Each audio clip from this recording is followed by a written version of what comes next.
एक समय की बात है जब भगवान गौतम बुद्ध अपने शिष्यों के साथ एक गांव में भ्रमण कर रहे थे। गांव के लोग बुद्ध की शिक्षाओं के बारे में जानने के लिए अत्यंत उत्सुक थे। एक दिन एक व्यक्ति बुद्ध के पास आया और पूछा, भगवान, क्या आप मुझे जीवन का सत्य और दुखों से मुक्ति का मार्ग सिखा सकते हैं? बुद्ध मुस्कुराए और कहा, मैं तुम्हें एक कहानी सुनाता हूँ। उन्होंने कहा, एक बार एक महिला थी जिसका नाम किस्सा गौतमी था। वह अपने छोटे बेटे को बहुत प्यार करती थी। दुर्भाग्यवश उसका बेटा छोटी उम्र में ही बीमार हो गया और उसकी मृत्यु हो गई। वह अपने बेटे को वापस जीवित करने के लिए गांव के हर कोने में मदद मांगने गई, लेकिन किसी ने उसकी मदद नहीं की।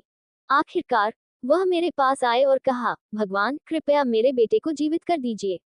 मैंने उससे कहा, मैं ऐसा कर सकता हूँ, लेकिन पहले तुम मुझे एक ऐसा घर ढूंढ कर लाओ जहाँ कभी मृत्यु न हुई हो, और वहां से मुझे सरसों का एक दाना लाकर दो।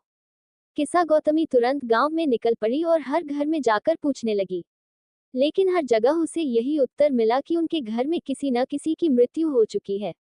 आखिरकार उसे यह एहसास हुआ कि मृत्यु तो जीवन का एक स्वाभाविक सत्य है, जिसे कोई टाल नहीं सकता।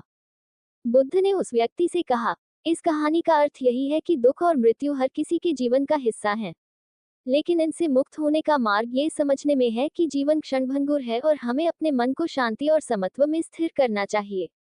ये सुनकर वह व्यक्ति बहुत प्रभावित हुआ और उसने भगवान बुद्ध की शरण में जाने का संकल्प लिया। बुद्ध का मुख्य संदेश। बुद्ध ने सिखाया कि दुख दुख जीवन का हिस्सा है, लेकिन इसे खत्म करने का मार्ग अष्टांगिक मार्ग है, जो सही विचार, सही कर्म और सही ध्यान आदि पर आधारित है।